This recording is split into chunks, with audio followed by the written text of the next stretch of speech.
Good morning, everybody. We're going to go ahead and get started today. We're continuing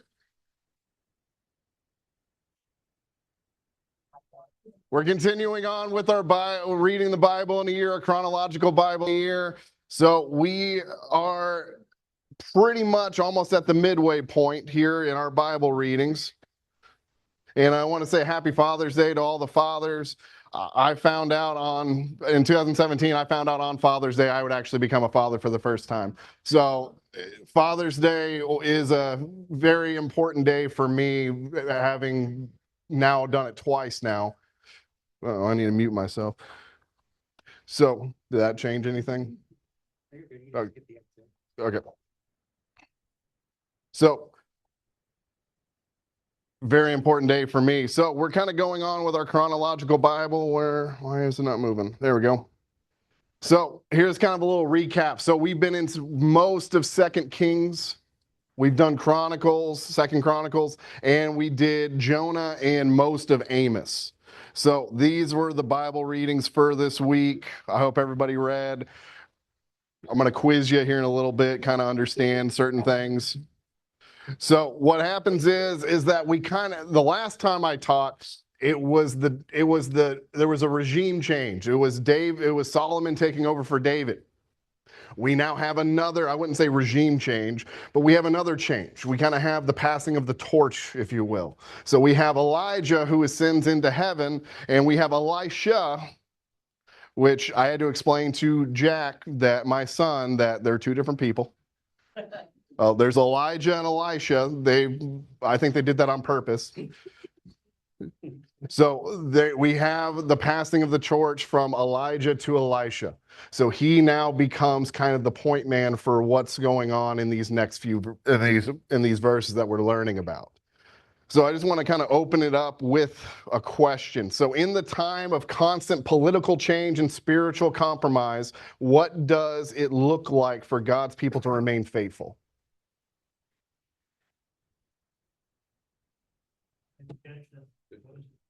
So in a time of constant political change and spiritual compromise, what does it look like for God's people to remain faithful? It looks like modern day society.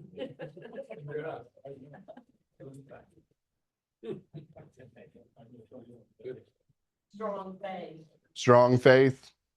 I think you have to look at the big picture.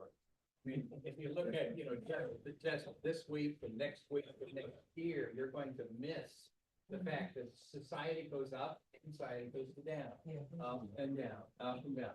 This shall pass. Whatever disaster that we're seeing this month, that same disaster happened in 1942 or 1945 or 1873. Pick a date. I don't care which one you do. But you look at history over time, things change. You look at what happened during David, then Solomon, and then what happened. You can see the changes that are going up and down. Looking at the big picture over time, I think is real important. Don't get stuck in the minutiae of today. Yeah, because we can all sit here and kind of dwell on the things that are happening individually, but big picture wise is kind of what we need to be looking at. So, anybody else before I move on?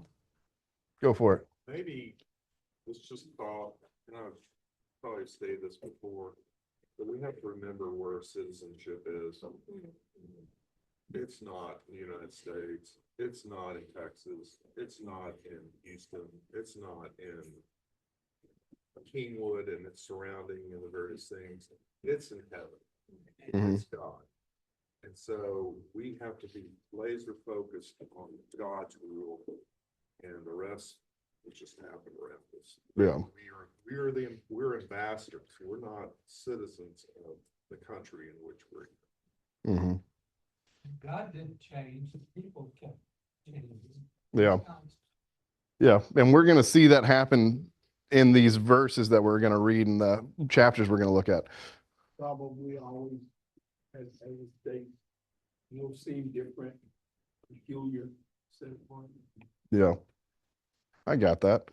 So let's move on to our next little thing right here.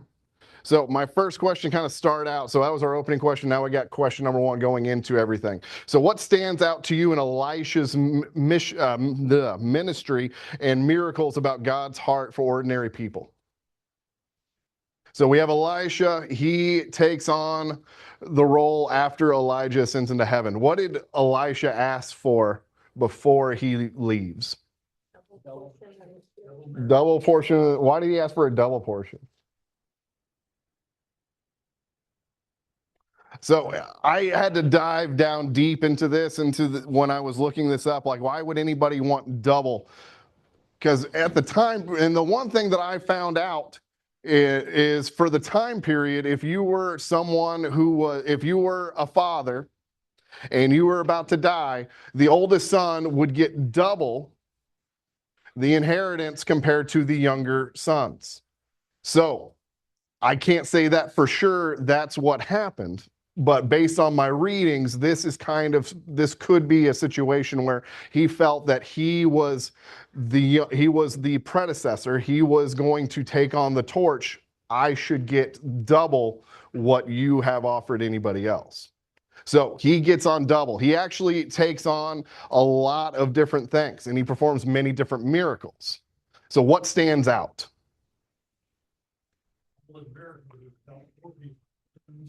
Well, there was some poor people. There was actually one wealthy woman. All in the jars of Yes. bread and loaves that he was, because at a time of great difficulty, he wasn't necessarily preaching to them, he was feeding. Yep. And we take a look. I took out all the miracles that Elijah performed. Now, I don't consider it a miracle, but every publication says that him sicking bears on kids making fun of him was a miracle. I don't consider it a miracle, but what do I know that these other scholars don't know? So that is considered one of his many miracles. So the first thing he did is after Elijah ascends, he parts the Jordan. He purifies the water by throwing salt into it. He sends the bears. He waters the armies for multiple different armies. He helps the widow with the oil. He has all these different miracles. And he actually performs double what Elijah did. So Elijah in the Bible, I believe it's 8. He performed 16. So we have that double holiness. We now have the miracles. So we kind of see this alliteration into doing double. I want double I want double the holiness. I want double the information. So what does that say about Elijah? Like we said, he's trying to help more poor people. He helped the widow with the olive oil so she could sell and get her sons out of prison. What do you do for Naaman?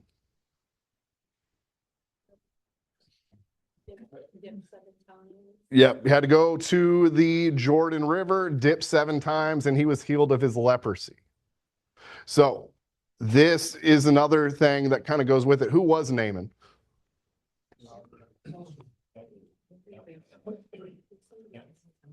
Yeah, so he was the commander of the army.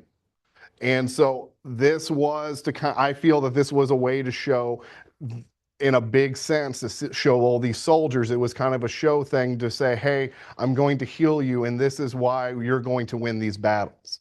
This is why you're going to have victory, is because you trusted in me, which is trusting in the Lord. So let's go on to my second question here. Now, I'm going to come back to this. I'm going to read it. I want y'all to think about it. I'm going to give you a little bit of a history lesson real quick, and then we're going to kind of go into it. So how do the violent regime changes and judgments in these chapters reveal both the seriousness of sin and God's patience? So I want you to kind of think about that for a minute. So to kind of give you a little thing, we have a split in the kingdom. So we now have the kingdom of Israel and we have the kingdom of Judea. So we have the capital in Jerusalem for Judea and we have the capital of Samaria in Israel. So this is something that happened during the time after David and Solomon where the kingdom actually splits. So now we have 2 kings. We have two kings that are governing over these bodies, and they're fighting over this land as well as other people coming in from the other side trying to dominate and take over these lands. So when we have two kingdoms, how do you think they're going to represent God's word?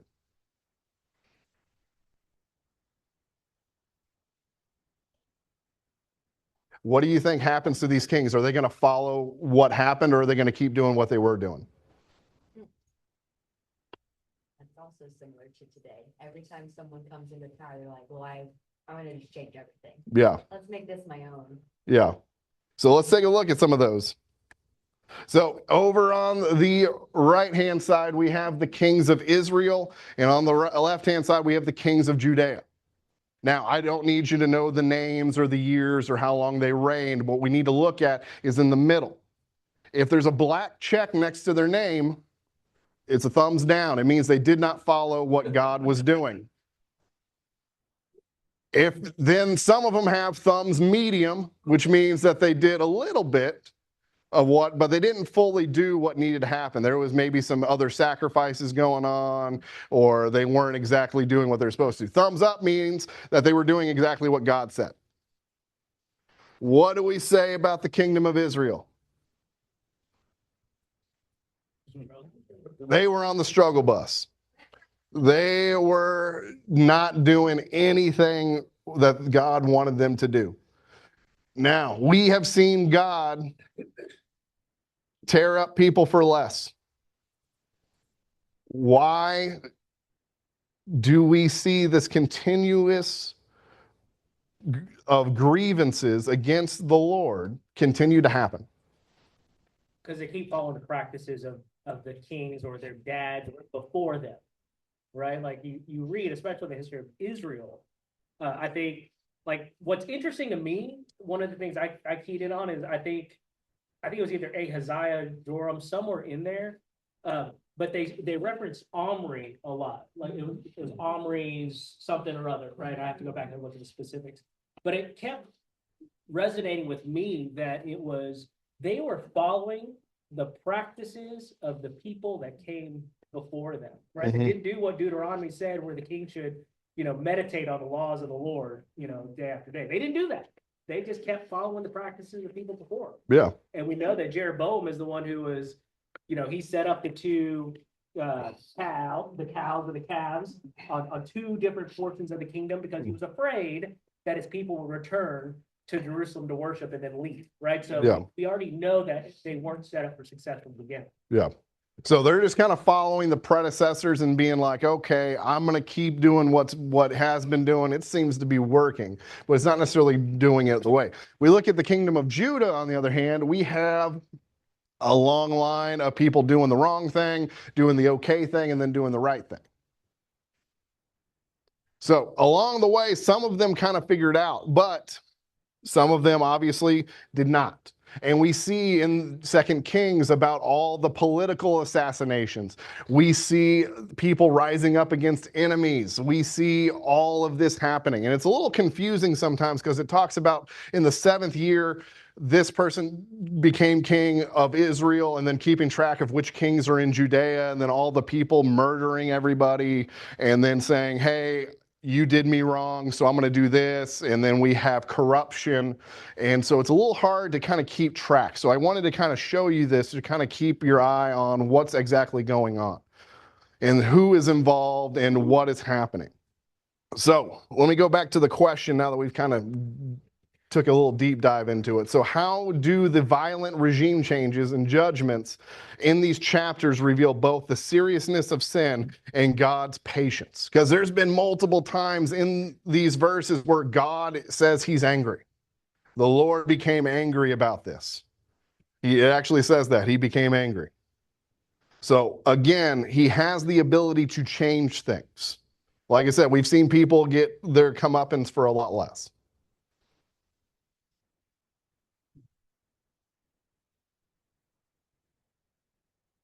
Eventually, both kingdoms would fall. Not by God's hand, but allowing the Assyrians and also Babylon to come in and overtake these kingdoms. So what does it tell us about God's patience? I mean, the line of David is still intact, Yes. right? Because of David and what he did, his family, his line is still intact, even though, I mean, we even saw on the kingdom of Judah side, there's still plenty of kings that didn't do things the way they should have. But yet because of David, God's patience with the people of Judah and Israel overall, all 12 tribes. But I think that speaks to God's patience. Like because of David, I'm keeping that intact. Yes, he kind of had a promise with David, and we're kind of seeing, and this is also where we're going to get our Savior from this line. He promised it through these prophets, and what is foretold. We've been told this is what's going to happen, and it's through the line of David. I see this time in Israel's history as the true definition of insanity. You know, doing the same thing over and over and still expecting a different outcome, because every time a king was taken down, you had a judge come in, and what typically happened, well, they cut down all the Asherah poles, and they tore down all the other places of worship, and then the next king would come in, and I see this as also a serious issue of pride. You would have to think that this next king would be like, oh, I'm gonna be better, I won't do the same things, and yet they do the same thing, and I look at it like, how often do I say, well, I don't do that, I don't do the same thing as this other person, I'm better than this other person, and yet my pride always comes before my downfall, and thank God for his long suffering with me, and his patience with me, because I know I test it on a daily basis, just like I know I tested my parents' patience with me, and yet due to his love, my parents, for me, they did not end me when I probably needed to be ended. Yeah. Yeah. So I see this time of Israel's history, and I compare it to my own personal walk of my own pride and stubbornness and rebellion, and thank God for his grace and mercy. Yeah. Go ahead. As far as God's patience, the fact that he would continue to, for Abraham, for example, who it even said was the worst, trying the most. And then God would turn around and when he would repent, say, okay, I'm not gonna end you now. I'm gonna do it to your generations down the road. Yeah. And I mean, look what he was so willing to forgive them and kick that can down the road when they really deserved to be punished. Yeah. Yeah, and we got to see those patience, and we see that in fathers. One of my big things is patience. I remember if I didn't hold the flashlight right, you get people start laughing because you know what I'm talking about. Not holding the flashlight right. Hold it right here. I need it right here. And then like with me, my son has ADHD, he's all over the place. And so it's kind of having to learn these, and also it being a teacher and having 100-something students every year, you have to show patience. You have to kind of develop those skills. I've worked in fast food, I've worked in retail, I've worked as a public servant, and now I've worked as a teacher. If you ever see me on the news because I snapped, the people involved were wrong. We'll vouch. Yeah. Trust me, I have patience through the roof. It's just more of if you, like I said, if you ever see something on the news or you hear something about it, they were wrong. So they whirled me into a situation which I could not keep up with. So, yes, ma'am. The thing to me that stands out about David and the difference in the people that followed him is David always looked first to the Lord. He made horrible mistakes. He sinned in horrible ways. He did some horrible things. He murdered. He committed adultery. He did all those things. But he always had God in mind. And he went back to him and apologized and talked. He had a daily communication with him.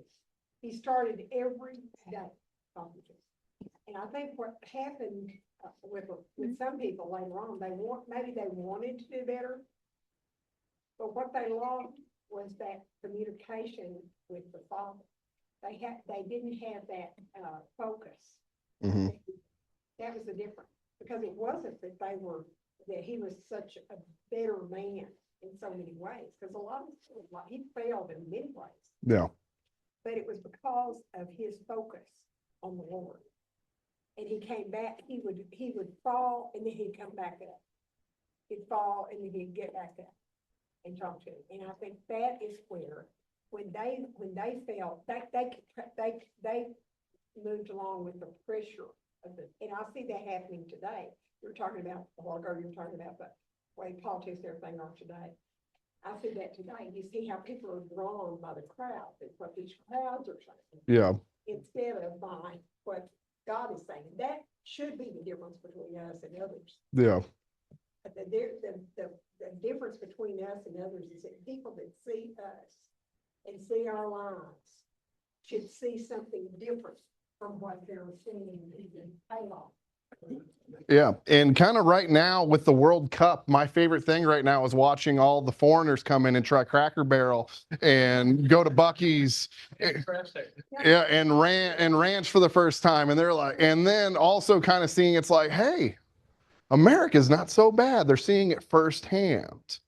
And that's kind of what a lot of people don't see with Christianity or God, is that unless they experience it firsthand, they're not going to believe. They're going to believe what the media or what other people are seeing and what they see on social media.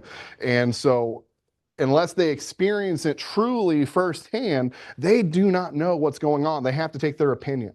I have no idea what skydiving is, but I don't want to, I'm just going to take your opinion on it. But in these situations, we kind of have to take the deeper dive sometimes. We have to kind of experience what God has to do and understanding that his patience in these situations, because like I said, we've seen him burst out in anger, but we've seen these patience, we've seen compassion for these people, even though they're making huge mistakes. So let's go on to my next question here. So what do Jonah and Amos teach us about God's concern for justice and for the nations? So let's focus on Jonah real quick. So whenever I was growing up, when we were taught the story of Jonah, it's one of those that you teach in Bible class. It was always taught to me that Jonah was afraid to go to Nineveh. What does it actually say? He didn't like them. So he comes out, it comes out later after he goes through the whole thing where he goes to, he tries to go to Tarshish, he gets swallowed by the fish, he repents and goes and gets thrown up by the fish, he goes to Nineveh and he tells them what's going to happen. The people start to repent. Wouldn't this make anybody happy? Not him. Not Jonah. So what does he say? Why did he not want to go? Because he knew God would forgive him because he's compassionate. And Jonah is like, we need to smite these people, essentially. Again, we've seen you do a lot more with less. And then we have this whole entire city with thousands of people who are doing the exact opposite of what you need to be doing. And we're going to let them off the hook. He wasn't afraid to go there because he was going to be killed. He was essentially afraid because he didn't want them to live. What does that tell you about Jonah? He thought he was better than that. Yeah. He thought he was so much better. And that they didn't deserve that. Right? They didn't deserve to be up there. Yeah. Yeah, and we've seen this before, where in the Bible where we believe, where some people feel that like they don't deserve it. Why are you giving this to them? And we see it in the prodigal son later on into the Bible. Why are you forgiving this boy? Why is the older brother is saying to his father, why are we forgiving my younger brother? He ran off. And I think that's one of the things for us as Christians sometimes is our role, and it's hard for us, but our role is to listen and obey God, period. Right? That is our role, and it's hard for us because being in a broken world and being made in the image of God, it's like we want to control more, but ours is to obey God. And so one of the phrases in Jonah that comes up over and over again, if you read it, is, and the Lord arranged, and the Lord arranged. He arranged for the storm.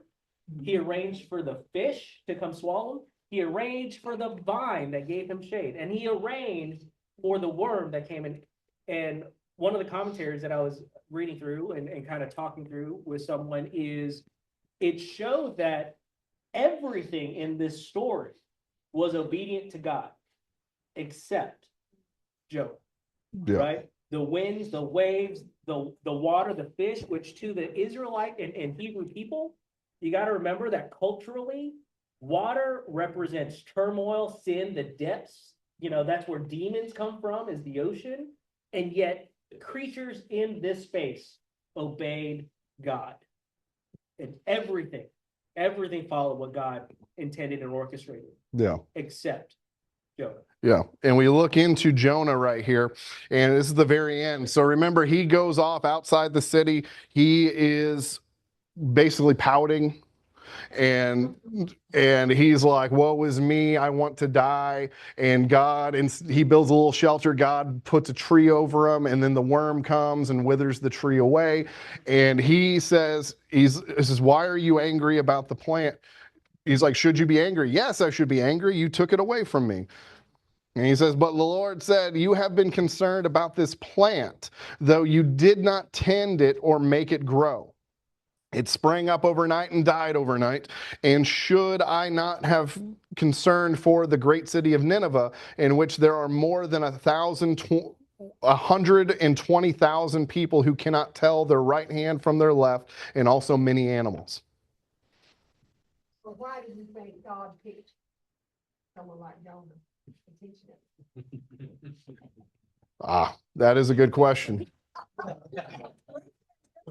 Yeah, I ask you all hard questions. Ask me hard questions. So why did he pick someone like Jonah? Contrast to Acts, when Paul accepted that chore readily. I think it was a lesson for Jonah too. Yeah. Because Jonah, like us, thinks everybody else's sins are so horrible and God needs to destroy them. But my sins are not that. I only need a little bit of grace. Yeah. They need a whole lot of grace. And that was the lesson to Jonah. He said, you want me to kill these people for what they're doing? And what you want me to do with you? Well, I haven't done anything. Yeah. And that was the lesson Jonah had. The mercy of God applied not just to him, but to these other people too. Yeah. Send the giant to defeat Goliath. You sent this small boy to show what wonders he can do with just a little bit of faith. So he took someone who was critical thinking and somewhat, I guess, negative, and showed him he could become. Yeah. Yeah. Yeah. Unfortunately, this is the last verse of Jonah, and we don't get to see any rebuttal. We don't get to see if he just totally left, if he went on to do other things and go to the other cities. We are kind of left to kind of see what's going on. We see this is also kind of a reiteration of a lot of different stories where we have people going in and who are doubted, or who are giving these things where they are like, why should we even care? Why are we caring about these people? They should be sent to death. Go ahead. One of the things I think is very interesting about this title, is that he didn't go and say, he didn't even mention God's name. He just said, Nineveh's gonna be destroyed in 40 days, which goes to prove he wasn't out there planting the seed. God did all the work. Yeah. And in a way, it almost was like, yeah. You're gonna be destroyed in 40 days, hopefully. I mean. Yeah. It absolutely was being defiant. Yeah. And doing God's will. Yeah. In Hebrew, he spoke 5 words, Yes. and that's all he said. And you would think that a bunch of pagans would be like, this crazy guy. But they didn't. They listened. And even the cows and the animals bowed and said, hey, let's get going with this.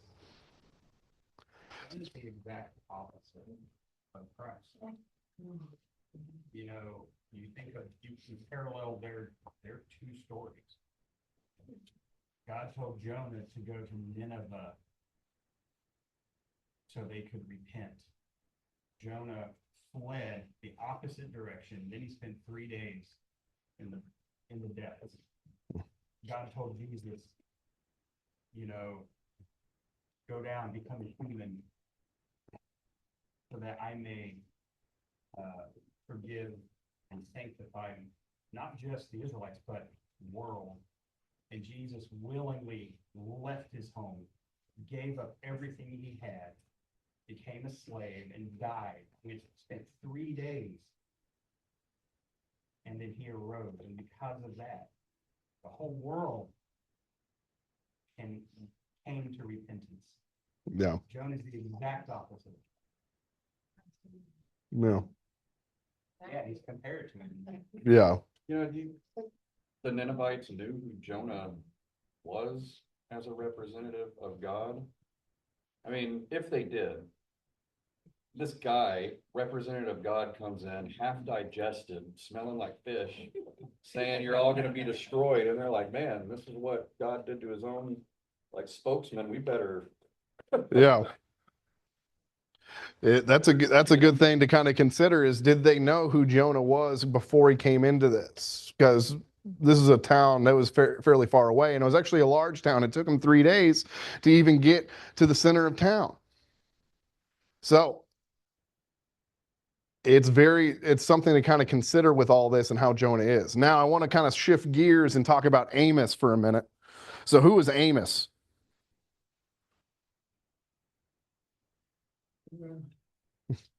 So Amos was actually a shepherd, and he actually was a I forget what, I don't want to say arborist, but he tended to fig trees.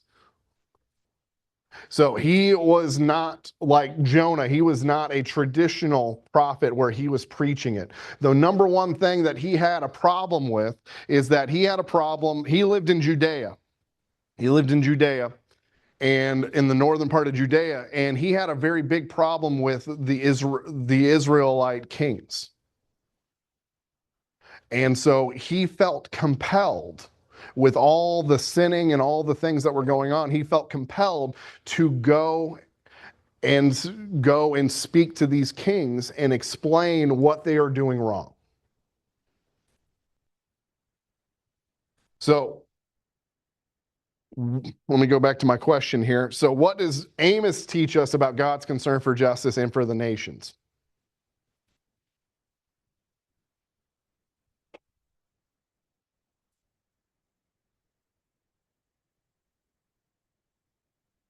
I know Amos was today's reading, so some of y'all may not have read it yet.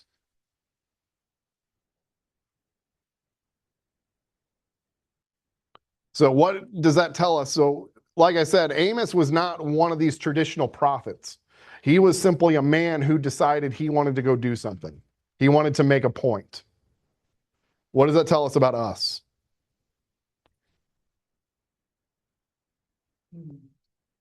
We can do it too. We can do it too. Because like I said, he was not like Samuel or any of these other prophets who came from a long line or had teachings.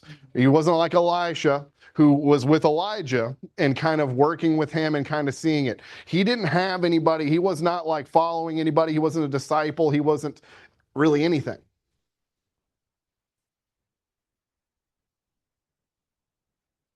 So what does that tell us about Amos? What can we do just like Amos? I think you look at the reflections of several themes, tying it back to what Tim was saying earlier, it's really a reflection of us in the mirror. When you begin to see what, you know, if you look across this room, there's a multitude of gifts, there's a multitude of attitudes. But we all have a great commission that's been handed to us. That's one unifying message, that it's in the hands of each of us to carry out, you know, the great commission of Matthew 28. And what you're speaking to, what you're drawing out is how each one is shaped, how Jonah was shaped to execute that. From Amos's perspective, what is that personality and how God's going to use that? How's God going to use each one of us? How's he going to use Linda or Beth or me or you? So you think about, you know, where Amos is and what's Amos' propensity for action, which I think is what you're going to draw out. I think that's really, really important. You know, are we sitting back and allowing a way for someone else to rise up and take action, or is there an opportunity for us to be that spot? Yeah. And the simple things, I'm not asking you to go up and say everybody needs to change or air out grievances. He even says this in Amos 5:24, but let justice roll on like a river, righteousness like a never failing stream. So this is what he's kind of alluding to within this. Now, we got to look at these two words right here. We have to look at justice and we have to look at righteousness. So by looking at these two things, so we have righteousness, or what they consider in the Hebrew being tzedakah, meaning standards of right, equitable relationships regardless of social differences. Because in this time, we have a lot of systems of hierarchy. We have people who are considered poor. We have the rich, we have the royals, we have the prophet, the priests. We're all in a different system. And he's saying that in order to have true righteousness, we need to get rid of this. Everybody is seen as equal. And that's where we get our righteousness from, is by seeing everybody. And then we have justice, which with the Hebrew being mishpat, is the concrete actions to correct injustice and create righteousness. So this is what we're doing whenever he's talking about justice and righteousness, justice flowing like a stream, is by making sure that everybody is seen as equal in the eyes of the Lord, and going about this and creating these things when we see injustice, causing that change to make it happen. Yes, sir. Guess I revert back to the story of David and Uriah the Hittite. And oftentimes we picture David, the mighty king, 10,000, you know. But that situation with Bathsheba and how David tried to hide his sin. And oftentimes we still look at David, the man after God's own heart. But yet, David wanted this man to go and be with his wife so he could cover his sin. God knew it. You know, and everybody knows the story, but we hardly talk about Uriah, only when we talking about that situation with David. But this man actually wouldn't go to his house to be with his wife. He's thinking about his fellow soldiers. Not only that, but he sends him into the hottest part of the battle and tells and gave the commandment, draw back from him. Yeah. So that he'd be struck dead. The idea is that Psalms 1, blessed is the man that walketh not in the counsel of the ungodly. And that is the problem, you know, where we'll turn our faces away from God because it's almost more pleasurable to look and see that which is evil and wicked, but we have a reward if we enter into it. And if we don't turn our eyes away from that reward in this life, that physical reward, we can lose it all. Yeah. I think one of the main things that the scriptures teach us is that God, and one of the main things that was brought up today, I think maybe it's him, like I said, God arranged. That is, or was that you, Tom? God arranged. Look at what he wrote. He works through people like Rahab. She was in the lineage of Christ. He was prostitute. He said he could take anybody. He could take anyone and make something else. Yeah. Elijah was just a man. He's just a plain old man. He's a plain man. And God used him as his representative, as his prophet. And when Elijah needed a break and told him he just had to replace him, he listened to him. Yeah. He felt for it, and so he sent Elisha. But all of these people that he worked with, all of them had serious, serious faults. But he worked with them anyway, and that's the only hope we have, and that's why I'm so thankful, that's why I'm so excited about going to heaven. Because I know I don't deserve to go, do not deserve to go, but here's what I know.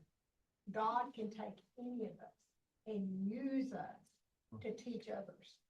And that's what our goal, that's what we need to be doing here, is glorifying him every single day. And that's what he wants.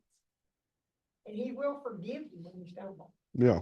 That's the good part. And I think that's the story of Amos, is what he's trying to teach us, is that even the common person can do big things. And not to be afraid, and know that even though he was a shepherd and a tree farmer and he picked figs, he still felt obligated to do this and to go to the highest position possible. And not even in his own kingdom. He lived in Judea. He went to Israel and say, hey, what you are doing is wrong. It shows us that through this justice and righteousness, and by sharing all these things, we can be measurable. All right, so let's go to my last question. Now I'm going to show this. I want you to kind of think about it. I'm going to show you something, and then we're going to talk about it. So, how should we respond when God's word confronts our comfort or our culture? Now, this happens all the time. Now, let me show you this. I saw this a long time ago, and it still hits me today. So, what if we take away the cool music and the cushion chairs? What if the screens are gone and the stage is no longer decorated? What if the air conditioning is off and the comforts are removed? Would his word still be enough for his people to come together? I don't know if you've been in that auditorium with the air conditioning off. It is quite humid. Now, I remember probably last year, we had a storm and the power got knocked out and it came on, but the AC wasn't kicking on. So we got all these porta-coolers lined up and we're like, hey, we're going to make this happen. Then the power goes out again. And we had to do communion and prayer and singing in the Family Life Center with the doors open. I think it was last year, maybe 2 years ago. I think some of y'all remember that. We were so proud of ourselves getting those porta-coolers set up and everything. We're like, this is going to happen. We made church happen. And then power goes out. We're like, dang it. So.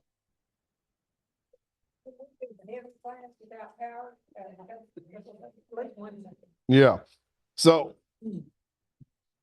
we have all these comforts and these things, but when confronted, what do some people do? We don't have time for it. Well, if we're not going to have air conditioning, I'm not going to go. I'll watch it on TV. I mean, look, I'm guilty of this as a father of 3 children. Yeah. Like, one of them is off, or what's like, it's easy to be like, yeah, maybe, maybe we'll do church from home today. Maybe we'll do church from home today, because it is, either you didn't get enough sleep or something. And, I don't know one way or another, but I think it's comfortable, right? It's comfortable or convenient at that point.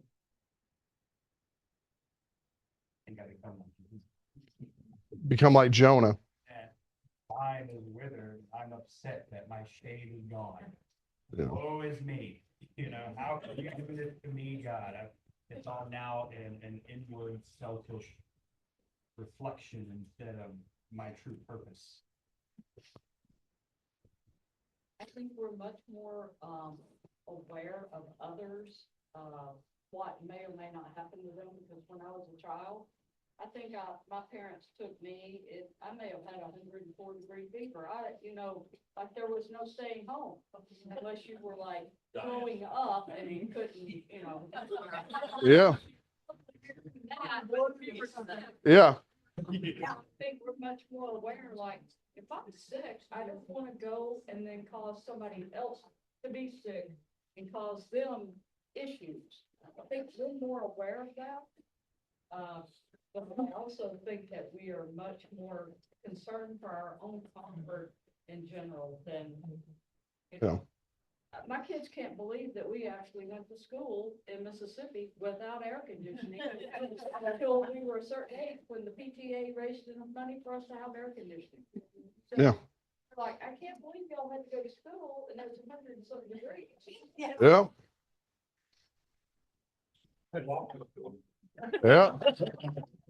We had to walk to school in 3 feet of snow. Yeah.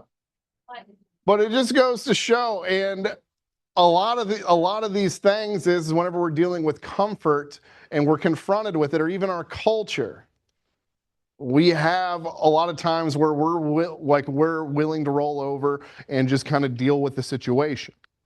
And just like Beth said, my dad, if we went to my grandma's house in Oklahoma, we left on Saturday because we didn't want to miss church on Sunday. And if we had to stay till Sunday, we found a church on the way home. And we stopped and we did church. I remember in high school, I would go over to friend's house Saturday night, sleeping over. Okay, make sure you're back for church. And that was a requirement, is I could go do what I wanted to do, but I had to be back in time. If I was sleeping over Friday night, it wasn't a big deal, but if I was sleeping over Saturday night, I had to be back. Dakota, to your question, so some of you may know, but some of you don't know, I'm actually changing to be a school nurse here soon. And the day that I got posed the question, I would have told you absolutely not, never. I will never be a school nurse. That will never happen to me. And it was a moment that I literally felt like God changed the future for our family. And I was sitting there going, but no, like, I can't do that. I'm not going to do that. That's not, no, I'm not doing that. And so I had the moment to be able to sit there and go, God is literally saying, here, this is what I need for your family. And I had the devil on one side and God on the other, and his angels going, but I mean, literally Tom was telling me, but Lee, this checks all of your boxes, everything. But it has thrown us into this world of completely discomfort. But the peace that I have felt with where we're going is beyond anything I can ever describe or put into words. Yeah. Yeah. And just to kind of wrap things up real quick, I want to kind of encourage everybody that it's really good to have the comforts of home. It's really good to have the comforts that we have and enjoy every single day. But we kind of have to be uncomfortable sometimes. And we have to have those uncomfortable conversations. We have to have those uncomfortable viewpoints. And we have to be able to speak up when the time is to speak up. We have to stop being like Jonah, and we have to be more like Amos. Instead of worrying, why didn't God do this? Be that person who says, I'm going to do what God wants me to do. I'm a simple shepherd. I'm going to take care of this. I see something, I'm going to do it. I always feel really weird teaching adults. I can teach kids all day. I can encourage kids all day. But whenever your middle school Bible class teacher is sitting right in the room and you saw him be a teacher, talking about Tim Power over here. And then all these people that saw me grow up, it's a little nerve-wracking. Like, am I going to say the wrong thing? Am I going to do the wrong thing? But at the end of the day, I got out of my comfort zone. I started becoming a teacher. I started teaching myself.